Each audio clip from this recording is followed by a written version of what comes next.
The way to be a successful real estate investor is to be a contrarian. Not just a contrarian for its own sake, but to really have projects that meet unmet supply with lots of demand. The most important thing I found in business is that clients want what you're selling. So when I do a real estate project, I'm 100% focused on what the client wants. If you want to make 6 to 7% returns, do what everyone else is doing. If you want to make 30 or 40 or up to 60% IRRs, like I've returned to some of my investors, then you have to focus on niches and supplying something that everyone else isn't doing and really meeting unmet demand. I'm Meg Bell Epstein, and I have developed over $350 million in real estate development projects and have another $200 million in construction right now. I think being a contrarian investor is where all the outperformance comes from. But I never started out thinking I wanted to go against the herd or be a contrarian when I started in my real estate career. I actually definitely found it harder to get deals funded, and it was a lot more suffering, I think, than some go through to get my company out of the ground. But it, on a per project basis and deal for deal, is wildly much more successful and has afforded me the lifestyle that I have and want at a very young age, and I wouldn't have it any other way. The first time that, I got into real estate development, I started in condos. Condos historically, and still are 10 years later, very hard to get funded because they involve liability once you build them as a developer. They're very hard to get debt financing on. Sometimes a lot of banks require you to pre-sell condo buildings, and there's a lot less institutional capital that'll build condos. This is what I saw was missing in Nashville 10 years ago when I moved there, because I, as a consumer, went to go buy a condo, and I didn't see anything that really fit a nice middle market price point with a decent HOA fee. And so I decided to focus on, middle market condos was my niche that I first did when I got to Nashville.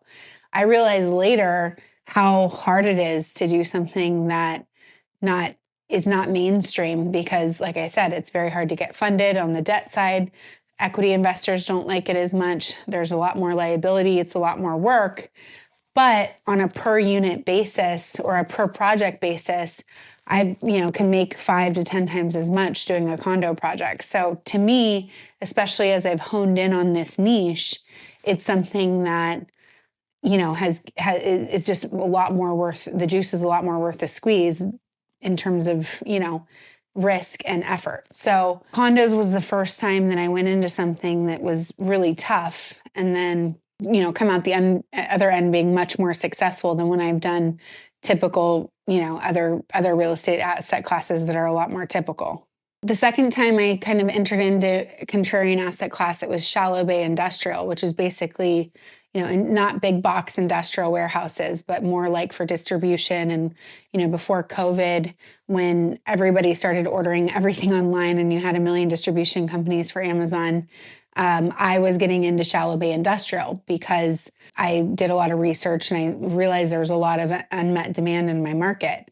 Well, to get those first projects funded, I think the first project was 20 million, maybe 100,000 square foot, or a couple 100,000 square foot buildings.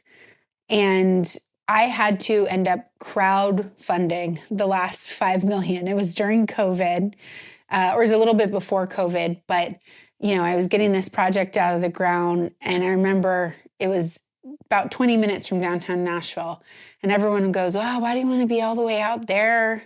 There's no gas stations out there." I'm like, because there's literally nowhere else to go. And I knew based on the rents that were increasing in the Nashville MSA for anything that was kind of a smaller format industrial building, that there was so much unmet demand. It was such a no-brainer to me, but everyone wasn't used to seeing industrial being built without a major tenant. And so I had to, like I said, crowdfund the last 5 million for the project because larger institutional investors just didn't get it. Both of those projects in Nashville pre-sold without any lease or tenant. We probably had 10 offers from big institutional partners on the other end of it. They both returned over 100% IRRs to the investors. It was just one of these insane kind of totally crushing returns because it was so obvious that the data pointed to there being such a demand for it and there was no one doing it at the time. Later, everyone else went into it and now it's super oversupplied. But in 2018 and 19, it was considered very contrarian. Lastly, I would say the asset class that I'm focused on now is definitely contrarian and I'm very much leaning into, which is outdoor storage. As COVID happened, there's been a lot of more trends in marinas, RV boat storage, just storage in general being a lot more in demand. And it's kind of one of these emerging asset classes. It's something I'm very much leaning into right now because I see it being very mom and pop and not yet institutional. If you think about student housing as an investment class, 20, 30 years ago, there wasn't a student housing, there weren't student housing REITs, there weren't developers that focused on it. Now it's a very profitable institutional asset class that has, pension funds invest in it. But 20, 25 years ago, that wasn't the case. Same thing with RV parks. That's something that's sort of, been up and coming. I'm kind of look where the puck is going now, and that's why I'm focused on outdoor storage as an example. There's a million different ones, and it totally depends on your expertise, but for me, that is what served me very well. So my first piece of advice would be don't follow the herd. I've made that mistake. I had lots of institutional capital, offering to give me money. It was a very, very frothy market. And I went into apartments and industrial after it was hot, because there was so much capital chasing, these asset classes. And by far, it has been the least profitable venture I've had following the herd. So don't follow the herd. If you want to partner with us on any of our contrarian asset classes, please reach out on social media. So 2, be contrarian and invest contrarian. Sounds easy, but the way that I do this is I talk to a lot of brokers who are in the market listening to a lot of clients. And I ask them, what is it that you don't have that your clients want? And I listen to them and I survey and really try to do my own research. First, anecdotally, by just talking to brokers.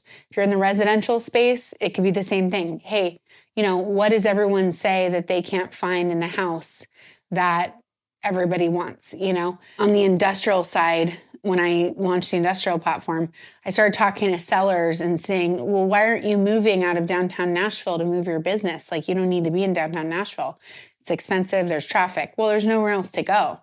Why is there nowhere else to go? That's silly.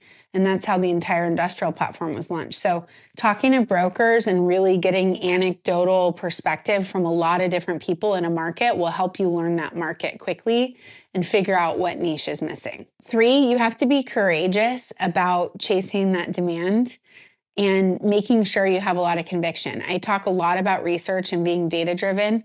Separate out your emotional conviction and by looking at the data and really making sure that there is unmet demand there. So as an example, if some asset class like small warehouse buildings or, shallow bay office industrial storage, if all these rents have gone up within the last 5 to 7 years, a lot more than like 3%. So if the rent's going up 5, 10, 20%, that's an indicator that there's a lot of demand there and there's not enough supply to fulfill it. You also have to look at, what is in the pipeline and what is being built into the future. If there's tons of home builders, if you're home, you want to flip houses and tons of home builders are coming in and breaking ground in a bunch of neighborhoods in the area you're in, it's probably not a good time supply-wise, right? So you have to have a lot of conviction. But once you do, be courageous because you're going to hear a lot of no's. On the most profitable deals I've ever done, they've been very hard to fund because it's just too outside the box for a typical institutional investor to wrap their head around. So I do want to say there is a difference between, having a deal that's super hard to fund that is because it's a bad deal. And that's why it's hard to fund. So you have to kind of balance and make sure that you're doing your research, like I said, and make sure that you have a lot of conviction and backup of why this strategy is good and understand why people aren't getting into it. Usually it means that capital markets or, equity is just not behind it yet because it's not mainstream enough. That's not a bad thing. I mean, there's a lot of asset classes that have emerged over the years as trends and people change, like, build to rent is an example. So you have tons of large BlackRock and big institutional investors that have put money behind renting single family homes, and as part of a portfolio. That used to just be like what fix and flippers did, right? And people would buy a house and rent it out and build up equity and just kind of go along, and it was more of like a single family strategy. But now you have big institutional capital chasing it, which means there'll be a lot more supply, and these things kind of go in waves. And so you really have to track trends if you want to lean into something in earnest and really scale a platform, or really look at a trend that's being unmet and understand where in the cycle that trend or that asset class is. There are a lot more mainstream asset classes, like I mentioned, apartments or, obviously office was a huge asset class that completely shifted after COVID. You cannot just stay in one forever. You will, in my experience, if you want to make, very high returns in the long run and not risk, you have to kind of do a lot of research and stay ahead of the game if you want to make contrarian level, very high yielding returns. So I hope you found this helpful. Like I said, there is a difference between not being able to get something funded because it's a bad deal and not being able to get something funded because it's more of a new emerging asset class, but that's part of doing your research. I've learned a lot over the years, and like I said, where I've made the most on a per project basis has always been things that were a lot harder to get out of the ground and a lot harder to get out across the line, but were very new and emerging and really niche enough to give me exponential returns, and is always much more worth it than just earning mediocre returns on something that everyone else is doing. So I hope you found this helpful. If you want to learn more about how I invest in real estate, please watch this next video.